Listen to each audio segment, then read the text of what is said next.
പിതാവിനും പുത്രനും പരിശുദ്ധ റൂഹായിക്കും സ്തുതി. കർത്താവിൽ പ്രിയ വിശ്വാസികളുടെ സമൂഹമായ കുഞ്ഞുങ്ങളെ, നിങ്ങളെ ഏവരെയും പ്രഭാതവചനത്തിലേക്ക് സ്വാഗതം ചെയ്യുന്നു. ഇന്ന് വിഷയമായി കൊണ്ടുവന്നിരിക്കുന്നത് ആത്മാവിൻ്റെ ഫലം.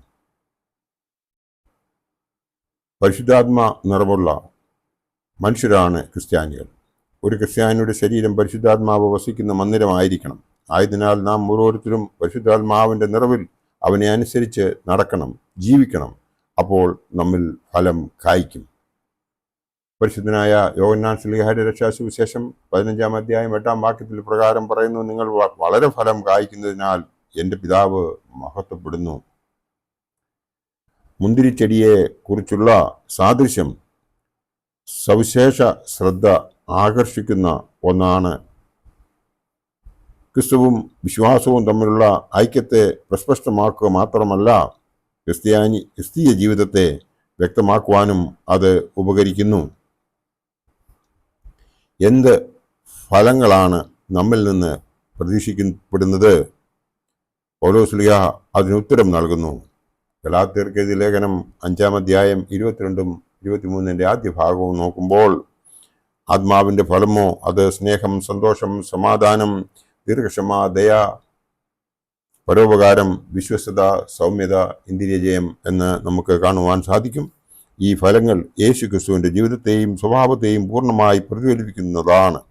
ഈ ഫലങ്ങളിൽ നിന്നും 3 എണ്ണമെടുത്ത് ഇന്ന് നമുക്ക് ധ്യാനിക്കാം. സ്നേഹം, സന്തോഷം, സമാധാനം. ദൈവത്തോടുള്ള നമ്മുടെ ബന്ധം എന്താണ്? ആ ബന്ധത്തിൽ എന്താണ് നാം പ്രകടമാക്കേണ്ടത്?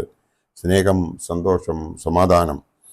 ഒന്നാമത്തേത് സ്നേഹം. വിശുദ്ധ യോഹന്നാൻ ശ്ലീഹ എഴുതിയ രക്ഷാസുവിശേഷം 17-ാം അധ്യായം 23-ൽ പ്രകാരം പറയുന്നു, നീ എന്നെ അയച്ചിരിക്കുന്നു എന്നും നീ എന്നെ സ്നേഹിക്കുന്നത് പോലെ അവരെയും സ്നേഹിക്കുന്നു എന്നും ലോകമറിവാൻ നാം ഒന്നായിരിക്കുന്നത് പോലെ അവരും ഒന്നാകേണ്ടതിനും ഞാൻ അവരിലും നീ എന്നിലുമായി അവർ ഐക്യത്തിൽ തികഞ്ഞവരായിരിക്കേണ്ടതിന് തന്നെ. ഇതാണ് ദൈവസ്നേഹം. അതുപോലെ നാം പരസ്പരം സ്നേഹിക്കേണ്ടതാണ്. ഇന്നത്തെ കാലത്തെ മാതാപിതാക്കളുടെ സ്നേഹം കിട്ടാത്ത കുട്ടികൾ, അമ്മയുടെ സ്നേഹം കിട്ടാത്ത മക്കൾ, അപ്പൻ്റെ സ്നേഹം മകന് കിട്ടാത്ത കാലം, മാതാപിതാക്കളെ ബഹുമാനിക്കാത്ത കാലം, മാതാപിതാക്കളെ വൃദ്ധസദനത്തിൽ എത്തിക്കുന്ന കാലം, പരസ്പരം തിരിച്ചറിയുവാൻ ആഗ്രഹിക്കാത്ത കാലം, സോഷ്യൽ മീഡിയയെ മാത്രം ഡിപ്പെൻഡ് ചെയ്യുന്ന കാലം. സ്നേഹമെന്ന വാക്ക് ഏതാണ്ട് 120 പ്രാവശ്യം പുതിയ നിയമത്തിൽ നമുക്ക് കാണുവാൻ സാധിക്കും. അത് ദിവ്യമായ സ്നേഹമാണ്. സ്വയം വിസ്മരിക്കുന്ന, സ്വയം ത്യജിക്കുന്ന, സ്വയം നൽകുന്ന സ്നേഹമാണിത്. അങ്ങനെയുള്ള സ്നേഹം അതിൻ്റെ പൂർണ്ണതയിൽ യേശുവിൽ ദൃശ്യമായിരിക്കുന്നു. ബേത്ലഹേം മുതൽ കാൽവറി വരെയുള്ള അവിടുത്തെ കാൽപ്പാടുകൾ നാം പിന്തുടർന്നാൽ സ്നേഹമാണ് നമ്മുടെ മുമ്പിൽ ഉയർന്നു വരുന്നത്. ആ സ്നേഹം നമ്മൾ തിരിച്ചറിഞ്ഞ് ഒരു നല്ല ക്രിസ്ത്യാനി ആകേണ്ടതുണ്ട്. എഫേസ്യർക്ക് എഴുതിയ ലേഖനം 3-ാം അധ്യായം 19-ാം വാക്യത്തിൽ പ്രകാരം പൗലോസ് ശ്ലീഹ പറയുന്നു, പരിജ്ഞാനത്തെ കവിയുന്ന ക്രിസ്തുവിൽ സ്നേഹത്തെ അറിയുവാനും പ്രാപ്തരാകുവാനും ദൈവത്തിൻ്റെ എല്ലാ നിറവിനോളം നിറഞ്ഞു വരികയും വേണം എന്ന് പ്രാർത്ഥിക്കുന്നു. ഗലാത്യർക്ക് എഴുതിയ ലേഖനം 2-ാം അധ്യായം 20-ൽ പ്രകാരം പറയുന്നു, ഞാൻ ക്രിസ്തുവിനോടുകൂടെ ക്രൂശിക്കപ്പെട്ടിരിക്കുന്നു. ഇനി ജീവിക്കുന്നത് ഞാനല്ല, ക്രിസ്തു അത്രേ എന്നിൽ ജീവിക്കുന്നു. ഇപ്പോൾ ഞാൻ ജഡത്തിൽ ജീവിക്കുന്നതോ എന്നെ സ്നേഹിച്ചു എനിക്ക് വേണ്ടി തന്നെത്താൻ ഏൽപ്പിച്ചു കൊടുത്ത ദൈവപുത്രങ്കലുള്ള വിശ്വാസത്താൽ അത്രേ ജീവിക്കുന്നത് എന്ന് എടുത്തു പറയുന്നു. പരിശുദ്ധനായ യോഹന്നാൻ ശ്ലീഹ പൊതുവിന് എഴുതിയ 1-ാം ലേഖനം 4-ാം അധ്യായം 7 മുതൽ 11 വരെയുള്ള ഭാഗം നാം നോക്കുമ്പോൾ അതിൽ പ്രകാരം പറയുന്നു, പ്രിയമുള്ളവരെ, നാം അന്യോന്യം സ്നേഹിക്കുക. സ്നേഹം ദൈവത്തിൽ നിന്ന് വരുന്നു. സ്നേഹിക്കുന്നവനെല്ലാം ദൈവത്തിൽ നിന്നും ജനിച്ചിരിക്കുന്നു, ദൈവത്തെ അറിയുകയും ചെയ്യുന്നു. സ്നേഹിക്കാത്തവൻ ദൈവത്തെ അറിഞ്ഞിട്ടില്ല. ദൈവം സ്നേഹം തന്നെ. ദൈവം തൻ്റെ ഏകജാതനായ പുത്രനെ നാം അവനാൽ ജീവിക്കേണ്ടതിന് ലോകത്തിലേക്ക് അയച്ചു എന്നുള്ളതിനാൽ ദൈവത്തിന് നമ്മോടുള്ള സ്നേഹം പ്രത്യക്ഷമായി. നാം ദൈവത്തെ സ്നേഹിച്ചതല്ല, അവൻ നമ്മെ സ്നേഹിച്ചു. തൻ്റെ പുത്രനെ നമ്മുടെ പാപങ്ങൾക്ക് പ്രായശ്ചിത്തമാകുവാൻ അയച്ചത് തന്നെ സാക്ഷാൽ സ്നേഹമാകുന്നു. സ്നേഹമുണ്ടെങ്കിൽ മാത്രമേ സന്തോഷം ഉണ്ടാകുകയുള്ളൂ. സ്നേഹത്തിൻ്റെ ഡെഫിനിഷൻ പരിശുദ്ധനായ പൗലോസ് ശ്ലീഹ പറയുന്നത് 1 കൊരിന്ത്യർ 13-ാം അധ്യായം മുഴുവൻ നാം നോക്കുമ്പോൾ സ്നേഹത്തിൻ്റെ ഡെഫിനിഷൻ അതിൽ കൃത്യമായി എഴുതിയിട്ടുണ്ട്. സന്തോഷം ദൈവ സ്നേഹത്തിൽ നിന്ന് ഉളവാകുന്നതും ദൈവ സംസർഗത്തിൽ കൂടി പരിപുഷ്ടിപ്പെടുന്നതുമായ ഒന്നാണ് ഈ സന്തോഷം. സ്നേഹം എന്ന പോലെ സന്തോഷവും പുതിയ നിയമത്തിൽ ആവർത്തിച്ചു കേൾക്കുന്ന ഒന്നാണ്. ഏതാണ്ട് 72 പ്രാവശ്യം സന്തോഷിക്കുക എന്ന ക്രിയാരൂപവും 60 പ്രാവശ്യം സന്തോഷം എന്ന നാമരൂപവും പ്രത്യക്ഷപ്പെടുന്നതായിട്ട് നമുക്ക് സൂക്ഷ്മമായി പരിശോധിച്ചാൽ മനസ്സിലാക്കുവാൻ സാധിക്കും. പുതിയ നിയമത്തിൽ ഈ സന്തോഷം യേശുവിൽ നിറഞ്ഞു നിൽക്കുന്നു. അവിടുന്ന് കഷ്ടപ്പെടുന്ന മനുഷ്യനായിരുന്നു എങ്കിലും ആത്മാവിൽ എപ്പോഴും സന്തോഷിച്ചു. അവിടുന്ന് പറയുന്നത് യോഹന്നാൻ ശ്ലീഹായുടെ രക്ഷാസുവിശേഷം 15-ാം അധ്യായം 11 പ്രകാരം പറയുന്നു, എൻ്റെ സന്തോഷം നിങ്ങൾ ഇരിപ്പാനും നിങ്ങളുടെ സന്തോഷം പൂർണ്ണമാകുവാനും ഞാൻ ഇത് നിങ്ങളോട് പറയുന്നു. എന്താണ് പറഞ്ഞത്? ഞാൻ നിങ്ങളെ സ്നേഹിച്ചിരുന്നത് പോലെ നിങ്ങളും തമ്മിൽ സ്നേഹിക്കണം എന്നാകുന്നു എൻ്റെ കൽപ്പന എന്നാണ് നമ്മളോട് പറഞ്ഞത്. സ്നേഹവും സന്തോഷവും ഉള്ളവർക്ക് മാത്രമേ സമാധാനം ഉണ്ടായിരിക്കുകയുള്ളൂ. സമാധാനം, ശാന്തി അഥവാ സമാധാനം എന്നുള്ളത് സ്നേഹവും സന്തോഷവും ഒരുമിച്ച് പ്രവർത്തിക്കുന്നതിൻ്റെ ഫലമായി ഉളവാകുന്ന അനുഭൂതി ആണ്. പുതിയ നിയമത്തിലുള്ള എല്ലാ പുസ്തകങ്ങളിലും ഈ പദം മുഴങ്ങി കേൾക്കുന്നു. 88 പ്രാവശ്യം അത് ആവർത്തിക്കപ്പെട്ടിരിക്കുന്നു. വിശുദ്ധ കുർബാനയിൽ പട്ടക്കാരൻ ജനങ്ങൾക്ക് 7 പ്രാവശ്യം സമാധാനം ആശംസിക്കുന്നതായി കാണാം. യേശുവിൽ ഈ ആത്മീയ സമാധാനം പൂർണ്ണമായി ആയ നിലയിൽ പ്രകടമാകുന്നു. യോഹന്നാൻ ശ്ലീഹ എഴുതിയ രക്ഷാസുവിശേഷം 14-ാം അധ്യായം 27-ാം വാക്യത്തിൽ പ്രകാരം പറയുന്ന സമാധാനം ഞാൻ നിങ്ങൾക്ക് തന്നേച്ചു പോകുന്നു, എൻ്റെ സമാധാനം ഞാൻ നിങ്ങൾക്ക് തരുന്നു. ലോകം തരുന്നത് പോലെയല്ല ഞാൻ നിങ്ങൾക്ക് തരുന്നത്.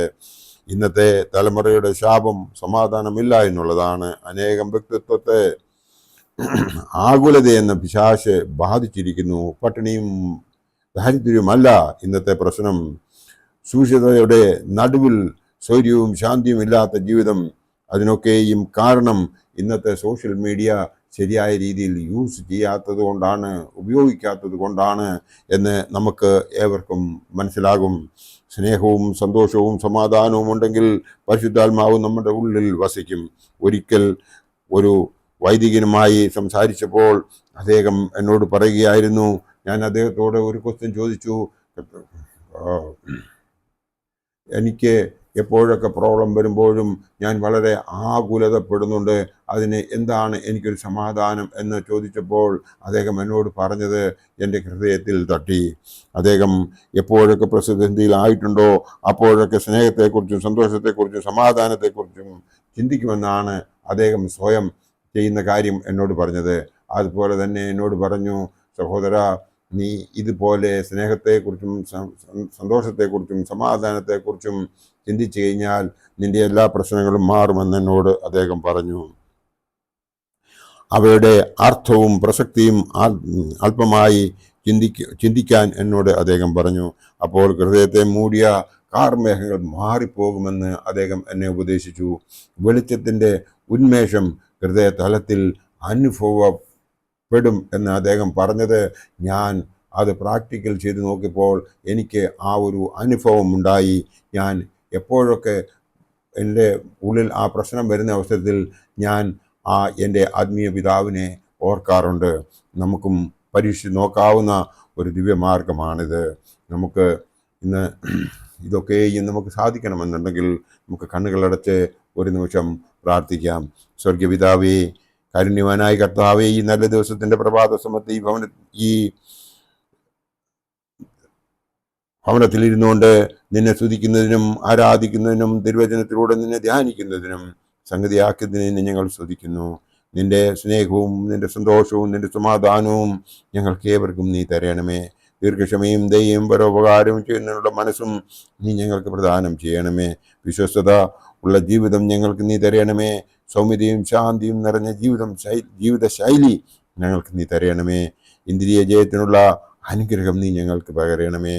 സ്വർഗരാജ്യത്തിൻ്റെ അനുഭവമെന്ന് പറയുന്നത് പോലെ ഭക്ഷണവും പാനീയവുമല്ല, നീതിയും സമാധാനവും പരിശുദ്ധാത്മാവിൽ സന്തോഷവുമാകുന്നുവെന്ന് ഞങ്ങളെ പഠിപ്പിച്ച കർത്താവേ, ഞങ്ങളെ എല്ലാവരെയും നിരന്തര പാവത്തെ സമർപ്പിക്കുന്നു. ഞങ്ങളോട് കരുണയുണ്ടാകണമേ. ഞങ്ങളുടെ ഈ എളിയ പ്രാർത്ഥന ആദിപിതാക്കന്മാരുടെ പ്രാർത്ഥനകളെ സ്വീകരിച്ചതുപോലെ കൈക്കൊള്ളണമേ. ഞങ്ങളെല്ലാവരും ചേർന്ന് നിനക്കും നിന്റെ പിതാവിനും പരിശുദ്ധ റൂഹായിക്കും സ്തുതിയും സ്തോത്രവും അർപ്പിക്കുന്നു. ആമീൻ. നിങ്ങളെ എല്ലാവരെയും ദൈവം അനുഗ്രഹിക്കട്ടെ. എൻ്റെ വാക്കുകൾ ഇവിടെ ഉപസംഹരിക്കട്ടെ. നന്ദി, നമസ്കാരം.